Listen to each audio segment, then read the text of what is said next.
পয়লা March 2026 Iran ইসরায়েলের যুদ্ধে মৃত্যু হলো ইরানের সুপ্রিম নেতা আয়াতুল্লাহ আলী খামেনেইর। ট্রাম্পের মতে সবচেয়ে খারাপ লোক খামেনেই নিহত। ইরানি সর্বোচ্চ নেতা আয়াতুল্লাহ আলী খামেনেইর মৃত্যু হয়েছে দাবি ডোনাল্ড ট্রাম্পের। মার্কিন প্রেসিডেন্ট লিখেছেন, ইতিহাসের পাতার অন্যতম কুখ্যাত ব্যক্তি খামেনেই, তার বাহিনীর হাতে যাদের অঙ্গহানি বা মৃত্যু হয়েছে তাদের প্রতি ন্যায় বিচার হলো। আমেরিকার প্রেসিডেন্টের দাবি, যৌথ অভিযানে গোয়েন্দাদের তথ্য ও উন্নতি ট্যাঙ্কের ব্যবহারের ফলেই সাফল্যটি এসেছে। যদিও ডোনাল্ড ট্রাম্পের দাবি গুজব বলে উড়িয়েছেন ইরান। প্রসাদ থেকে উদ্ধার খামেনেইয়ের দেহ ইসরায়েলে। সংবাদ সংস্থা রয়টার্স সূত্রে খবর, ইসরায়েলের এক শীর্ষ কর্তা নিশ্চিত করেছেন যে ইরানের সর্বোচ্চ নেতা আয়াতুল্লাহ আলী খামেনেইকে মার্কিন যুক্তরাষ্ট্র এবং ইসরায়েলের হামলার হত্যা করা হয়েছে।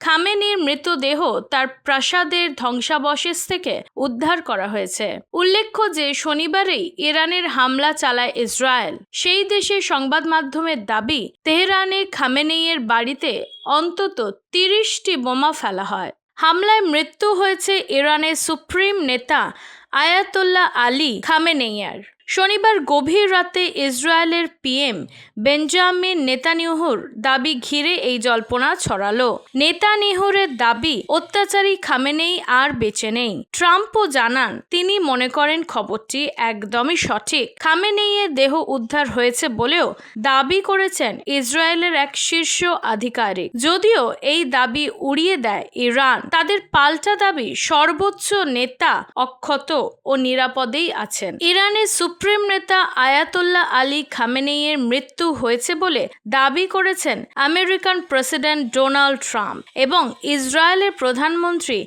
বেঞ্জামিন নেতানিয়াহুর। যদিও তার মৃত্যুর দাবি গুজব বলে উড়িয়ে দিয়েছেন ইরান। তবে ইরানের সরকারি সংবাদ সংস্থা জানিয়েছে, হামলায় মৃত্যু হয়েছে খামেনেইয়ের কন্যা এবং নাতনির। এর আগে তার জামাতা এবং পুত্রবধূর মৃত্যু বলে জানা গিয়েছিল। ইরানের সর্বোচ্চ ধর্মীয় নেতা আয়াতুল্লাহ আলী খামেনেই নিহত হয়েছেন। আমেরিকা এবং ইসরায়েলের যৌথ হামলায় তার এই মৃত্যু ঘটে বলে নিশ্চিত করল তেহরানও। ইরানের সরকারি সংবাদ মাধ্যম জানিয়েছে, দেশ জুড়ে 40 দিনের রাষ্ট্রীয় শোক ঘোষণা করা হয়েছে। এর আগে ইসরায়েলের প্রধানমন্ত্রী বেঞ্জামিন নেতানিয়াহু খামেনেইর মৃত্যুর কথা জানিয়েছিলেন। তারপর আমেরিকার প্রেসিডেন্ট ডোনাল্ড ট্রাম্পও সমাজ মাধ্যমে সেই ঘোষণা করেন। ট্রাম্পের দাবি, ইরানের ক্ষেপণাস্ত্র কর্মসূচি ধ্বংস করা এবং নৌবাহিনীকে কার্যত নিশ্চিহ্ন করাই এই হামলার উদ্দেশ্য। ফ্লোরিডার মার-আ-লাগো রিসর্ট থেকেই অভিযান পর্যবেক্ষণ করেছেন ডোনাল্ড ট্রাম্প।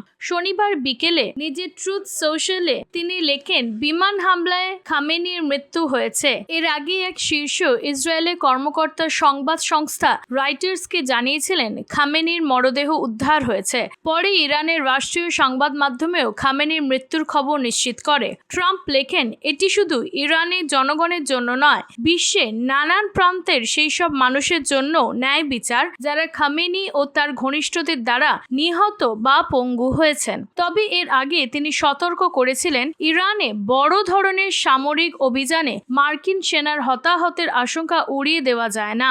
যদিও হামলার প্রায় 12 ঘন্টা পর মার্কিন সেন্ট্রাল কমান্ডো জানিয়েছেন, এখনো পর্যন্ত কোনো মার্কিন সেনার মৃত্যু বা গুরুতর আহত হওয়ার খবর নেই এবং মার্কিন ঘাঁটিদের ক্ষয়ক্ষতিও সামান্য হয়েছে। আজকের মতন খবর এই পর্যন্তই। পরবর্তী খবর শোনার জন্য অবশ্যই সাবস্ক্রাইব করুন আমাদের টপ নিউজ চ্যানেলটি।